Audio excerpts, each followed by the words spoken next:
IT job కోసం try చేస్తున్నారా? Coding tutor లో ట్రైనింగ్ తో పాటు స్టైఫండ్ అండ్ 100% జాబ్ గ్యారంటీ. అచ్యుతాపురంలో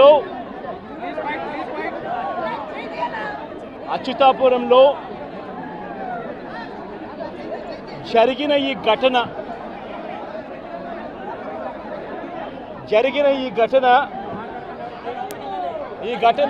ఘటనలో ప్రభుత్వం వ్యవహరించిన తీరు, ప్రభుత్వం స్పందించిన తీరు, మధ్యాహ్నం 2:20 ఈ ఘటన జరిగితే 2 గంటల ప్రాంతంలో ఈ ఘటన జరిగితే ఈ ఘటనకు సంబంధించి జరిగిన వివరాలను ఒక్కసారి గమనిస్తే ఈ ఘటనలో ప్రభుత్వం స్పందించకూడదు అన్న తాపత్రయము ఎక్కువగా కనిపిస్తూ ఉంది. ప్రభుత్వం 17 మంది చనిపోతే ఈ ప్రభుత్వం మొట్టమొదటగా సాయంత్రం 4 గంటలకు హోంమంత్రి వచ్చి ప్రెస్ మీట్ను అడ్రస్ చేస్తూ తాను మాట్లాడినప్పుడు కూడా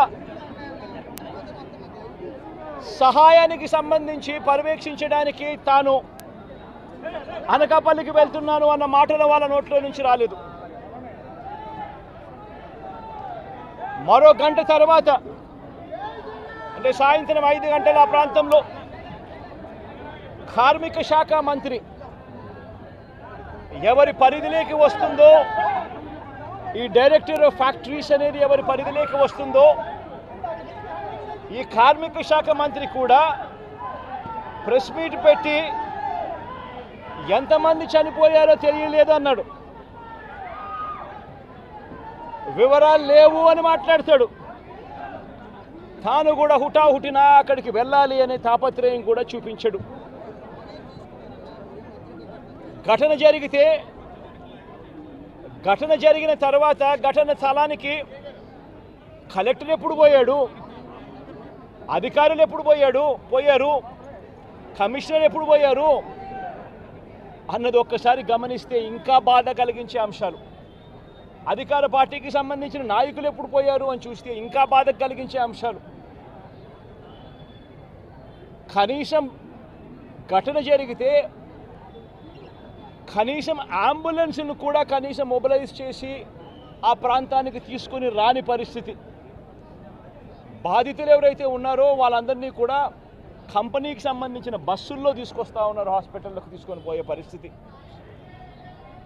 నేను ఒకసారి తేడా గమనించమని అడుగుతా ఉన్నా. ఇలాంటి ఘటనే ఒకసారి మా ప్రభుత్వ హయాంలో కూడా జరిగింది. ఎల్జీ పాలిమర్స్ అనే ఘటన జరిగింది. కోవిడ్ మహమ్మారి ఉన్న సమయం అది. మేలో జరిగింది. మే 2020 ప్రాంతంలో జరిగింది. ఒకవైపున కోవిడ్ మహమ్మారి ఉన్నప్పటికీ కూడా ప్రభుత్వం ఎలా పలికింది, ఎలా స్పందించింది అని ఒక్కసారి కంపారిజన్ చేయాలి. ఆ ఘటన తెల్లవారుజామున రాత్రి 3:40 తెల్లవారుజామున 3:40కి ఆ ఘటన జరిగితే తెల్లవారుజామున 3:40కి ఆ ఘటన జరిగింది. పట్టపగలు కాదు. జరిగితే 5 గంటలకల్లా కలెక్టర్ స్పాట్లోకి వెళ్ళాడు, కమిషనర్ స్పాట్లోకి వెళ్ళాడు. అంబులెన్స్లు అప్పటికీ ముమ్మరంగా మోహరించేసాయి. గవర్నమెంట్ అంబులెన్స్ అన్నీ కూడా తీసుకొచ్చాయి. ప్రతి బాధితునికి కూడా తోడుగా ఉండే కార్యక్రమం జరిగింది. 6 గంటలకల్లా వైఎస్ఆర్ కాంగ్రెస్ పార్టీకి సంబంధించిన సీనియర్ నాయకులందరూ కూడా స్పాట్ మీదకి వెళ్ళారు, తోడుగా ఉండే కార్యక్రమం చేశారు. అదే రోజు 11 గంటలకల్లా, మధ్యాహ్నం కూడా కాదు, మధ్యాహ్నం కాకమునిపే 11 గంటలకల్లా ఏకంగా ముఖ్యమంత్రి అంటే నేనే ఏకంగా స్పాట్లోకి నేనే రావడం జరిగింది. స్పందించిన తీరు గమనించమని అడుగుతా ఉన్నా. వెంటనే 24 గంటల్లోనే ఏకంగా ₹1 కోటి కాంపన్సేషన్ ప్రకటించిన పరిస్థితులు గతంలో ఎప్పుడు జరగల. ఇట్లాంటి ఘటనలు జరిగినప్పుడు గవర్నమెంట్ ఎప్పుడూ కూడా రెస్పాన్సిబిలిటీ తీసుకొని, గవర్నమెంట్ ఎప్పుడూ కూడా బాధితుల పట్ల సానుభూతితో ఎప్పుడూ వ్యవహరించలా. ఇంతగా వ్యవహరించిన పరిస్థితులు ఎప్పుడూ లేవు.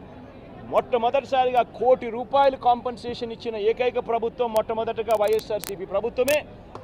మన ప్రభుత్వమే, జగన్ ప్రభుత్వమే ఇచ్చిందని కూడా చెప్పడానికి కూడా సంతోషపడతా ఉన్నాను నేను. ఇక్కడ 24 గంటల్లోనే ఏకంగా ₹30 కోట్ల అక్కడికి ఇమీడియట్లీ పంపించి బాధితులకు తోడుగా నిలబడడం జరిగింది. ఎవరైతే దెబ్బలు తగిలాయో, ఎవరైతే ఉన్నారో వాళ్ళని వెంటనే హాస్పిటల్లోకి చేర్పించడం, 3 రోజులు హాస్పిటల్లో ఉంటే ₹10 లక్షల మేర కాంపన్సేషన్ ఇవ్వడం, హాస్పిటల్లోకి పెరిగిన మైనర్ ఇంజురీస్కి కూడా వెంటనే ₹3 లక్షలు ఇవ్వడం, హాస్పిటల్లోకి ఎవరు వచ్చినా కూడా చిన్న గాయాలతో వచ్చిన వాళ్ళకు కూడా ₹25,000 మేరకు వాళ్ళకు కూడా కాంపన్సేషన్ ఇచ్చి పంపించడం. ఏకంగా గ్రామాలకు కూడా 15,000 మంది 15,000 మంది నివాసం ఉంటా ఉన్న చుట్టుపక్కల ఉన్న 5 గ్రామాలకు సంబంధించి ప్రతి ఒక్కరికి కూడా మళ్ళీ ₹10,000 కూడా ఇచ్చి కూడా తోడుగా నిలబడిన పరిస్థితులు ఆ రోజుల్లో వైఎస్ఆర్ కాంగ్రెస్ పార్టీ ప్రభుత్వ హయాంలో జరిగాయి. సుమన్ టీవీలో మీ పర్సనల్ అండ్ బిజినెస్ ప్రమోషన్స్ కోసం కింది నెంబర్కి కాంటాక్ట్ చేయండి.